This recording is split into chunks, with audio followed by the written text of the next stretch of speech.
I was watching an interview with Mission Impossible director, writer, and producer Chris McQuarrie on the Josh Horowitz Happy, Sad, Confused podcast recently, in which he discussed his thoughts on Superman as a character. McQuarrie had pitched a Superman script some years ago. That film obviously never came to fruition, but his thoughts on Superman as a character were most interesting. He said, "That's really what Superman is about. It's about hope, and it's about it being inspiring and the joy that that character created.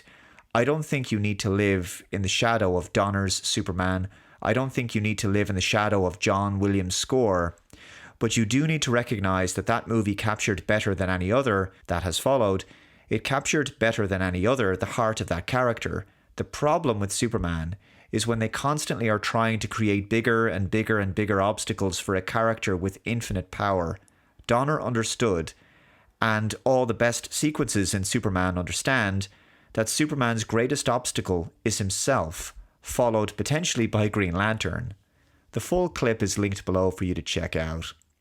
I think that's always been my thoughts on the character of Superman, actually.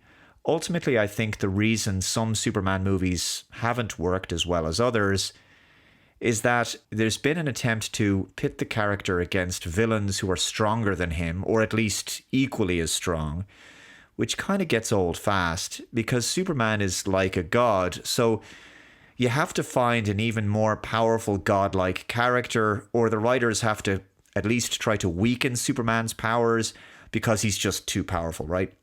So Kryptonite becomes the go-to means of taking away his powers, his ability to fly, his incredible physical strength and speed, making him vulnerable and even mortal, bringing him down to the level of an average Joe.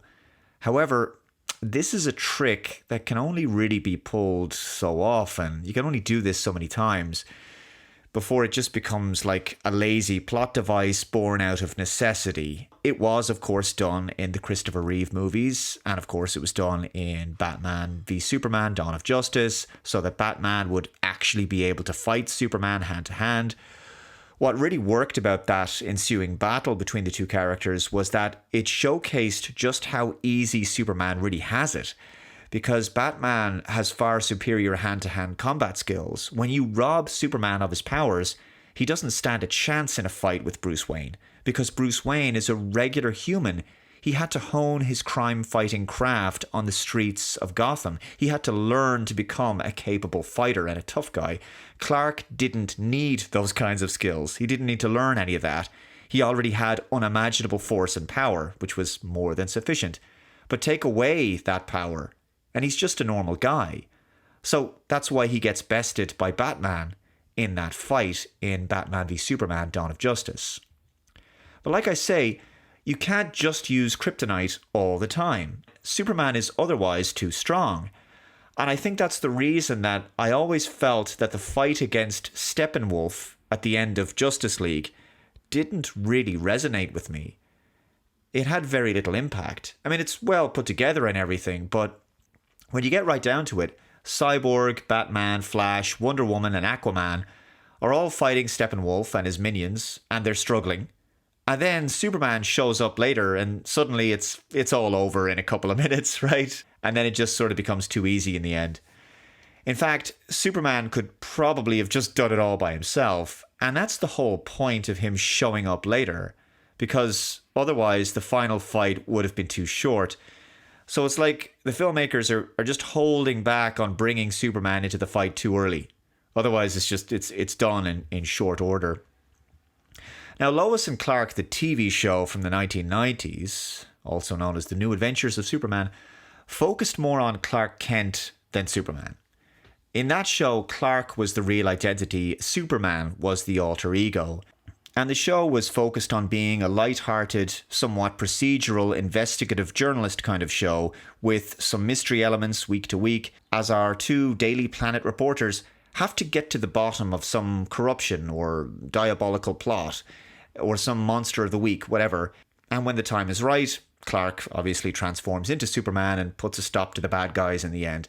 But the show focused more on the interpersonal relationships, the soap opera, the delicate balancing act that Clark had to perform as he tried to live a normal life, protecting those he cared about and using his powers for good, but realizing that just because he was all-powerful didn't mean he could always have what he wanted.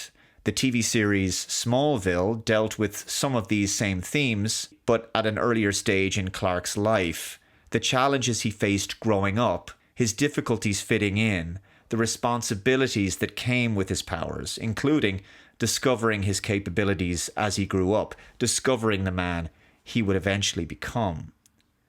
But films like Superman Returns from 2006 prove that it's all too easy to get the Superman character wrong, to make a Superman story where you really just don't feel any great sense of conflict or jeopardy in the plot, and where you don't really connect with Clark Kent / Superman's story arc.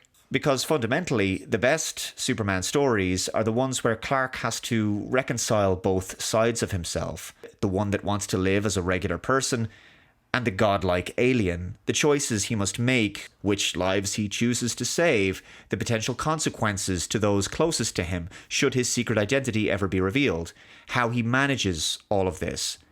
Man of Steel from 2013 kind of rushed a lot of these questions and themes a little too quickly in the early part of the film, and although I personally like that film well enough, it is more of a dark superhero film that just happens to be a Superman movie. I don't think it's really what a Superman film should be about, and it certainly doesn't look and feel the way a Superman film should, because it lacks that key ingredient that McQuarrie talks about: hope.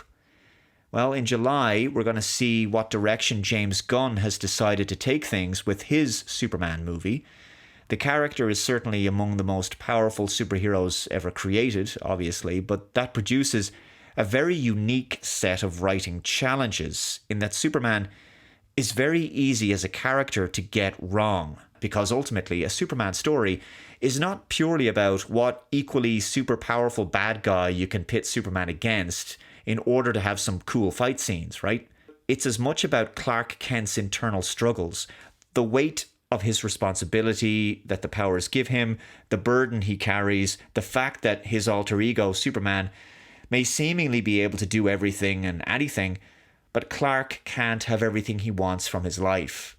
Sometimes his powers are a curse. Anyway, that's going to do it for now, guys. Thank you very much for watching this video. Please hit that like button and share the video out there. It helps with the algorithm and all that good stuff. If you haven't already, please hit that subscribe button and the notification bell to be notified of future updates on the channel. Take care, and I will see you in the next video. Bye-bye.